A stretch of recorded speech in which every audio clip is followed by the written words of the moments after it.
В Заполярье жители любуются красотами природы, в Припечорье путешествуют по воздуху, а в Нижегородском районе местные и вовсе обнаружили рыбный фонтан. Обо всем этом мы узнали из социальных сетей.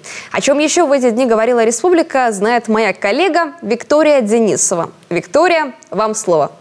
О путешествии на вертолете снял видео коми-блогер Генрих Немчинов. На сей раз молодой человек посетил Припечорье. Вблизи Ижмы замерзла река. Теперь до населенного пункта добраться не так-то просто. Зимник пока установить не успели. Однако выход нашли. Транспортное сообщение обеспечивает вертолет. На нем-то герой ролика и полетел в 30-градусный мороз. Вот это жесть, вот это жесть. Снег поднял так. Между тем, в паблике любителей рыбной ловли во ВКонтакте опубликовали совсем безрадостные видео. На кадрах мертвая рыба, которая словно фонтаном бьет из лунки.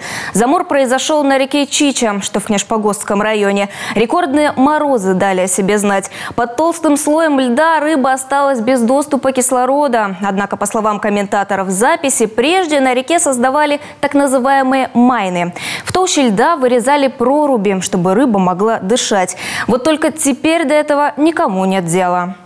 Не успели установить арт-объект, как его тут же начали растаскивать по кусочкам. На днях при вокзале в столице Коми появилась тележка с углем. Этакий символ угольной промышленности региона. Однако не прошло и недели после установки композиции, как она осталась без нескольких частей. Неизвестные похитили 2 лопаты. Не постеснялись прикарманить даже часть угля.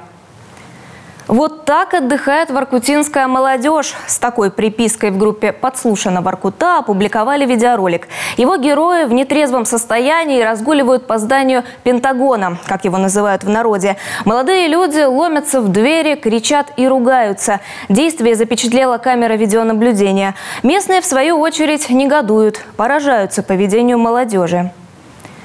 В эти выходные жителям Заполярья довелось полюбоваться северным сиянием. Жители делятся фотографиями и видеозаписями явления в сети. Сразу в нескольких населенных пунктах небо озарилось разноцветным полотном. Мы ждем ваших сообщений в группе телеканала Юрган ВКонтакте, чтобы поделиться ими со всей республикой. Анна, эфир ваш.